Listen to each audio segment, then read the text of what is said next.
அந்த தீவிரவாத அமைப்போட தொடர்புடைய நபர்களின் கைதை பார்த்தோம். அவர்களிடமிருந்து பறிமுதல் செய்யப்பட்ட ஆயுதங்கள், வெடிபொருட்கள் பத்திலாம் நிறைய விஷயங்கள் வந்தது.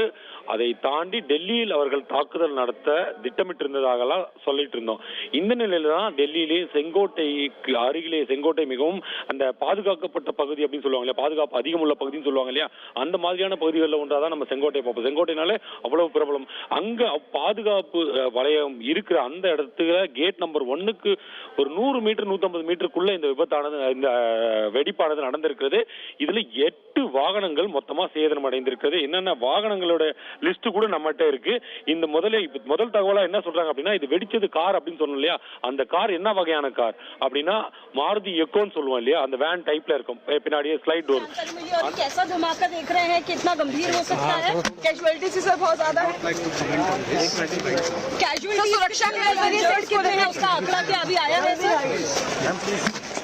इंजर्ड कितने हैं, कितनी कैजुअलिटीज है वो आंकड़ा आया है अभी सर?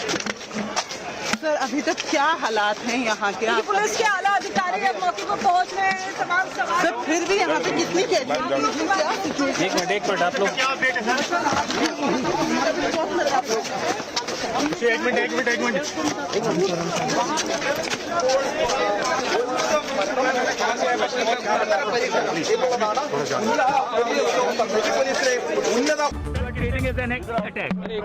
अभी let me find out what is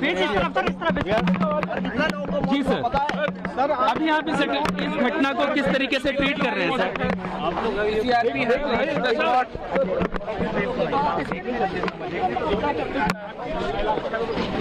இந்த கார் வெடிப்பு சம்பவம் எப்படி நிகழ்ந்தது அப்படின்றத அங்க பார்த்த பொதுமக்கள் தெரிவித்தார்கள். அதை நம்ம பார்க்கலாம். क्या आपने देखा? सर यहाँ थे हम दरियागंज की रेड लाइट पर थे, वहाँ पर इतना ज़ोरदार धमाका हुआ है, वहाँ पर इतनी ज़ोरदार तेज़ आवाज़ आई कि एकदम से शॉक्ड हो गए। फिर मेरे पास में फ़ोन्स भी आए काफ़ी सारे। हमने कहा क्या हुआ, हमने कहा धमाका हुआ है। उसके बाद हमने दूर से आके देखा, हमने दूर से ही हम क्योंकि करीब में जा नहीं सकते थे। फिर यहाँ पे साइड में हमने देखा इंसान का हाथ पड़ा हुआ, पूरा फटा हुआ। फिर आगे उस साइड देखा तो फेफड़ा पड़ा हुआ इंसान का। तो इतना ये आदमी सोच भी नहीं सकता कि एकदम से हुआ तो क्या हुआ इंसान।